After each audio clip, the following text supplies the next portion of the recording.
Hi hello welcome to 99 TV health. ఈ రోజు మనతో పాటు ఉన్నారు సీనియర్ కన్సల్టెంట్ కార్డియాలజిస్ట్ డాక్టర్ ఏ శ్రీనివాస్ కుమార్ గారు. సార్తో మాట్లాడి మరిన్ని విషయాలు తెలుసుకునే ప్రయత్నం చేద్దాం. హాయ్ సార్, హలో, నమస్తే. నమస్తే సార్, మనం ఇప్పుడు టావర్ అనేది ఎక్కువగా వింటూ ఉన్నాం. అసలు ఈ టావర్ అంటే ఏంటి సార్? ఇది ఐఎమ్ వెరీ హ్యాపీ. టవర్ అనే దాని అవేర్నెస్ పెరుగుతోంది, మీడియాలో కూడా వచ్చింది, పబ్లిక్ కూడా అడుగుతున్నారు, ఈ మధ్య క్వశ్చన్స్ కూడా వస్తున్నాయి. That's a very important thing. I think our job is half done, but we should also knowing what it is. I will try to explain it. హార్ట్లో మామూలుగా అయితే 4 ఛాంబర్స్ ఉంటాయి. పైన 2 ఛాంబర్స్, కింద 2 ఛాంబర్స్. ఆ ఛాంబర్స్ మధ్యలో ఒకే డైరెక్షన్లో బ్లడ్ పోవడానికి గాడ్ అనండి, నేచర్ అండి, దాని వాల్వ్స్ అని క్రియేట్ చేశారు. అయితే heart left side chamber, pumping chamber ఏదైతే చేస్తుందో లెఫ్ట్ వెంట్రికల్ని, దాని నుంచి బయటకు వచ్చే ధమని బృహద్దమని అంటారు, ఇంగ్లీష్లో అయోర్టా అంటారు. అక్కడ నుంచి వచ్చి రక్తం అన్ని సరఫరాలకు, అన్ని భాగాలకు సరఫరా అవుతుంది. ఇది నార్మల్ ఫిజియలాజికల్ సిస్టమ్. అయితే లెఫ్ట్ వెంట్రికల్ నుంచి అయోర్టాకు రక్తం వెళ్ళే దారిలో ఆ మధ్యలో ఉండే కవాటాన్ని అయోర్టిక్ వాల్వ్ అంటాం. ఈ అయోర్టిక్ వాల్వ్ ఏమిటంటే కొన్నిసార్లు పుట్టుకతో ప్రాబ్లం ఉండొచ్చు, కానీ చాలా మటుకు వయసు పైబడ్డ వాళ్ళకు అక్కడ కాల్షియం జమ అయిపోయి దాని తర్వాత ఓపెనింగ్ అది సరిగ్గా కాకుండా నేరోయింగ్ అయిపోతే అప్పుడు హార్ట్ పంపింగ్ మీద ఎఫెక్ట్ అయిపోయి కండరం ఇనిషియల్గా దొడ్డు అవుతుంది, దాని తర్వాత పంపింగ్ ఎఫెక్ట్ అయిపోయి హార్ట్ ఫెయిల్ అవుతుంది.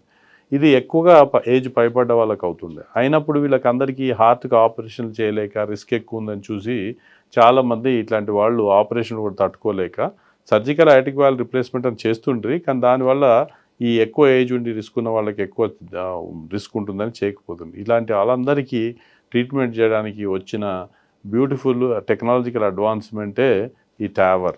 టావర్ అంటే ట్రాన్స్ అయోర్టిక్ వాల్వ్ రిప్లేస్మెంట్.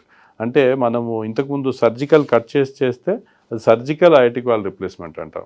ఇప్పుడు కటింగ్ ఏం లేదు కనుక మనం కేవలం అయోటా గుండా వెళ్ళి అక్కడ కాలి రక్తం ద్వారా అయోటాకి వెళ్ళి అయోటా గుండా అక్కడ వాల్వ్ దగ్గరికి వెళ్ళి ఒరిజినల్ వాల్వ్ కాల్షియం దాన్ని క్రష్ చేసి బలూన్తో తర్వాత వాల్వ్ను అమరుస్తాం. ఈ ప్రక్రియనే మన ట్రాన్స్ అయోర్టిక్ వాల్వ్ రిప్లేస్మెంట్ అంటాం. కొన్నిసార్లు ట్రాన్స్ అయోర్టిక్ వాల్వ్ ఇంప్లాంట్ చేస్తున్నాం కనుక ఇంప్లాంటేషన్ అని కూడా అంటాం. సో ఈ సర్జికల్కి కటింగ్ లేకుండా చేసే ఆల్టర్నేటివ్ ప్రక్రియనే మనం టావీ ఆర్ టావర్ అంటాం. ఓకే, అంటే ఇది ఎవరికి చేస్తూ ఉంటారు సార్? టావర్ అనేది ప్రాసెస్ ఎలా ఉంటుంది?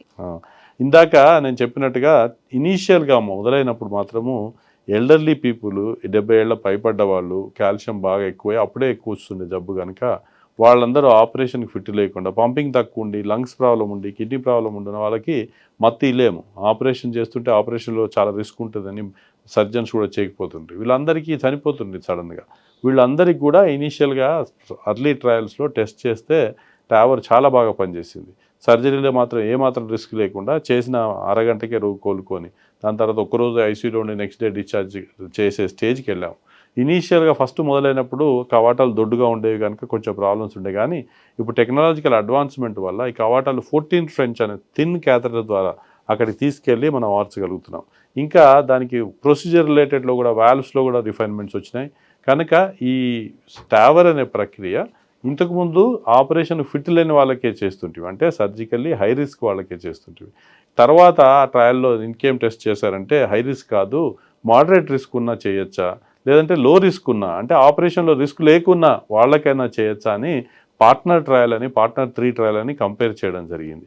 వాళ్ళలో కూడా ఏమొచ్చిందంటే లో రిస్క్ వాళ్ళల్లో కూడా ఆపరేషన్ కంటే టావర్ ప్రక్రియ ద్వారా అడ్వాంటేజెస్ ఉన్నాయి అని మనకు అధ్యయనం తెలిసింది.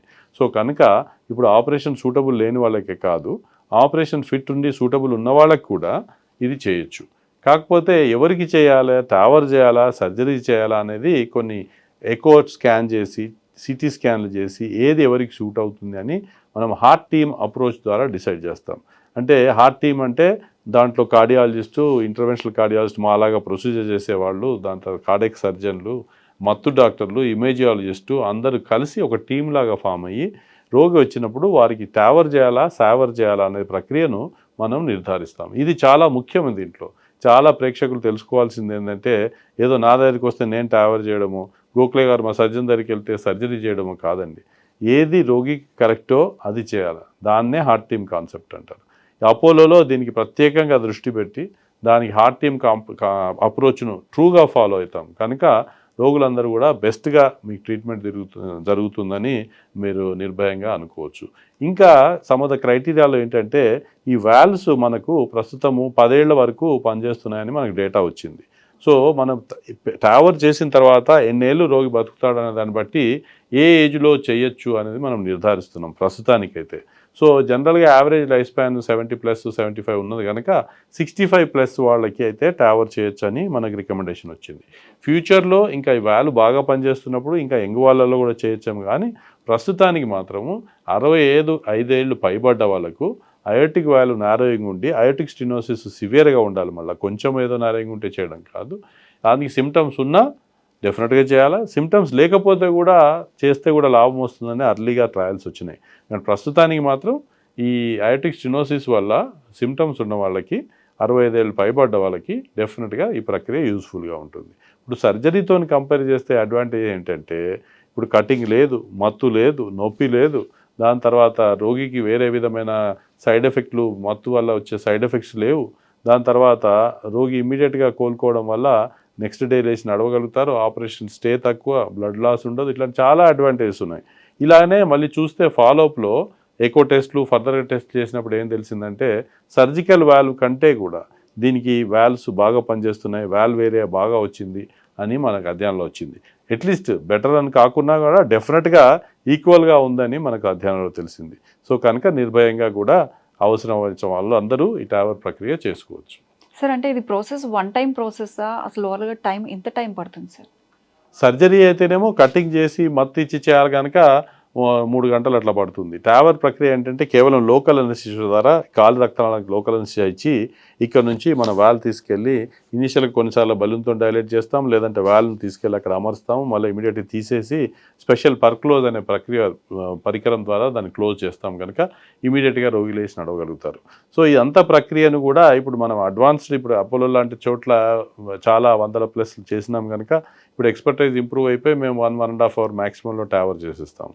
బట్ ఇంకా అడ్వాన్స్మెంట్ అయితే 1 అవర్ లోపల కూడా టావర్ ప్రక్రియ అయిపోతుంది. బ్యూటీ ఏమిటంటే కాన్షియస్ సెడేషన్, రోగికి మత్తు ఇచ్చడం ఉండదు, దానికి మత్తు రిలేటెడ్ ప్రాబ్లం ఉండదు, మత్తు ఇవ్వడానికి టైము, కోలుకోవడానికి టైం అదంతా ఏముండదు కనుక ఈ ప్రక్రియ ఫాస్ట్గా అవుతుంది.